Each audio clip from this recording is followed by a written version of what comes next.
I hear the bell. Do I hear the bell? Oh, look, I hear the bell. It's the Stat Market opening bell. We give you the stats, and you buy or sell based on how likely they are to remain consistent. So it's not if you like the stat. It's basically, do you think the number's going to go up or down? Let's start with the Clippers offense. They are currently ranked 8th in offensive efficiency. This is despite Paul George not having played a game yet. So there's also room for improvement if you look at their shooting percentages. Perk, do you buy or sell on the Clippers that number 8 is going to go up and they're going to get better, or do you think this is the best they're going to be and get a little worse? I buy. You're buying. Yeah, it's going to go up when Paul George get back. Listen, you have 3 guys already on the court without Paul George that's capable of giving you 30 points, in Kawhi Leonard, Lou Will, and Montrezl Harrell. And then with an offensive-minded coach like Doc Rivers, it's only going to go up once Paul George get back. Buy. Because think about the game. No, really, think about the game with the Raptors, what they did to Kawhi. You can't do that if Paul George is on the floor. You absolutely cannot do it. Kawhi's offensive numbers haven't been quite as strong as we expected. He's played great when he's been out on the court, but I do think that putting that other star next to him, especially in situations like that, you heard the Raptors going into that game, that they basically said, look, we play with this guy. We know how lethal he can be. It's okay if they beat us, but it's not going to be by him. Well, you can't say that going into a game where Paul George is on the other side of the floor. So I would buy. I want to move on to the Rockets, who have the fastest pace in the NBA after ranking 27th last year. Gee, I wonder who made the difference in that. You will notice their pace is much faster when, oh, look at that, Russell Westbrook is on the court. So, Jackie, do you buy or sell the Rockets keeping this fast pace up now? I'm selling. I am. I'm selling. So a pace of 113 with Westbrook on, 104 with him off. I don't think James Harden, this is good for James Harden. I don't think he can keep up with this pace. I don't think it favors him. Therefore, he's the most important Houston Rocket player. I think they got it. I'm sorry, I sell. You're looking at me funny, but I am. I'm selling. I'm going shopping. I'm buying. I'm buying, Jackie. Listen. You're not worried about Harden wearing down? No, he's averaging almost 40 points. There's no wearing down. Can he keep it up? Yes, he can. You cannot look.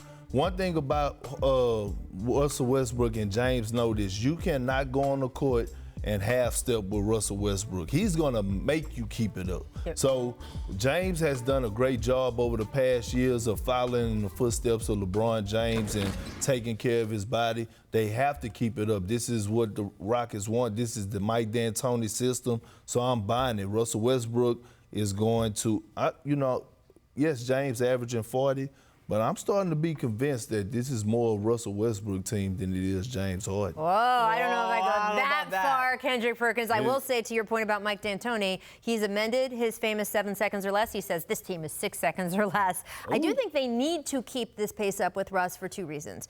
To your point, Russ's value is only high when he is allowed to play like Russell Westbrook. If you took that away from him, he's just not as valuable a player, and you want to maximize his value on your team. You also want to maximize the number of offensive possessions this team has.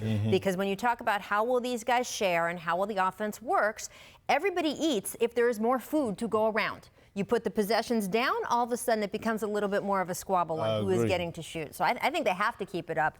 To your point, we will see if they can. Let's talk about the Lakers D. They are off to a great start defensively this season, ranked 2nd only to the Jazz in defensive efficiency thus far. So, Jackie, do you buy or sell the Lakers maintaining that ranking throughout the season?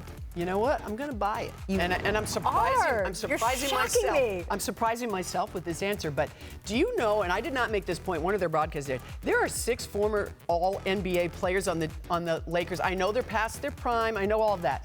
But I like their defensive schemes. I like the way LeBron is playing. When LeBron plays this kind of defense, he's just the scariest player on the planet.